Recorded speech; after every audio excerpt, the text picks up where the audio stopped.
બાળ દોસ્તો, હવે આપણે પાઠનું શ્રવણ કરીએ. 1. સુમંત ત્રીજા ધોરણમાં ભણતો હતો.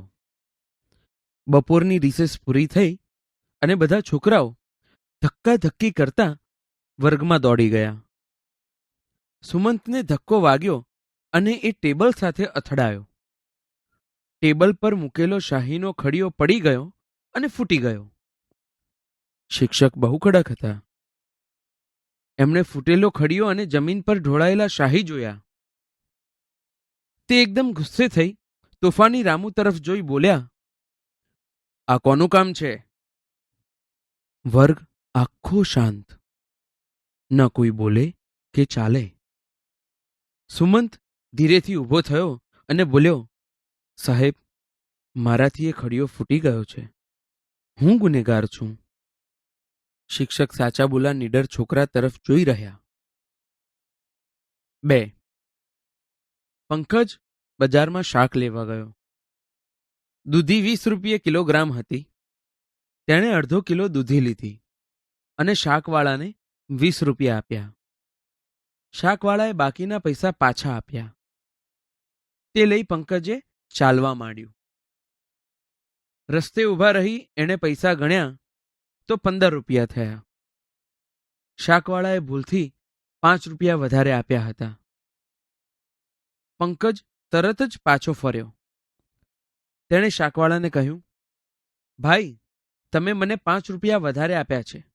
આલો આ 5 રૂપિયા." શાકવાળો પંકજ તરફ જોઈ જ રહ્યો. પંકજ કેવો પ્રમાણિક. 3. દીપા સવારમાં વહેલી ઉઠે. બાને કચરો કાઢવા તથા વાસણ ધોવામાં મદદ કરે. દાદીમાને દેવ સેવા માટે ફૂલ લાવી આપે.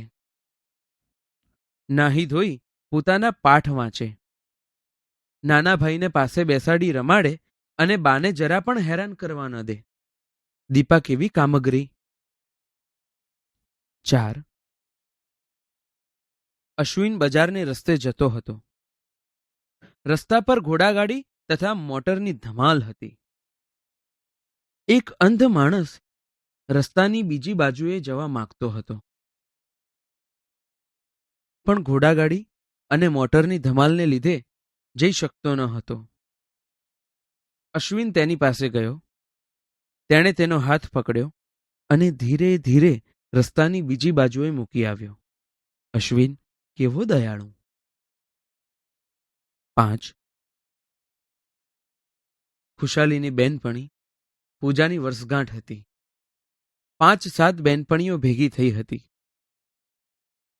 પૂજાની બાએ બધી છોકરીઓને 5-5 પીપરમીટ આપી. બીજી છોકરીઓ પીપરમીટ ખાઈ ગઈ, પણ ખુશાલીએ ગજવામાં મૂકી. ઘેર જઈ પોતાના 2 ભાઈ અને કાકાના દીકરા તથા દીકરીને 1-1 પીપરમીટ આપી અને ખાધી. ખુશાલી કેવી વાલસોઈ. 6. નિલેશ એના 4 ભાઈબંધો સાથે રમતો હતો. એની બાએ એને 5 કેરી આપી.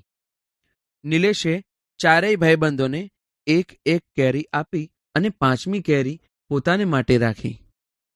તે પોતાની કેરી ખાવા જતો હતો તેવામાં એણે એક ગરીબ છોકરાને એમની તરફ અને એમની કેરી તરફ દયામણે ચહેરે જોતા જોયો. નિલેશે તરત જ પોતાની કેરી પેલા ગરીબ છોકરાને આપી દીધી અને પોતે ન ખાધી. નિલેશ કેવો પરગજુ. 7. મનન અને એનો નાનો ભાઈ અંગદ શાળામાં ભણતા હતા. આજે એમની શાળામાં રમતગમતનો કાર્યક્રમ હતો. બંને જણ સાંજે એ કાર્યક્રમ જોવા જવાના હતા. બપોરે અંગદને એકાએક તાવ ચડ્યો અને એમના પપ્પાએ અંગદને કાર્યક્રમ જોવા જવાની ના પાડી. મનન પણ કાર્યક્રમ જોવા ન ગયો અને તેણે અંગદ પાસે બેસી એને નાની નાની વાતો વાંચી સંભળાવી. મનન કેવો પ્રેમાળ.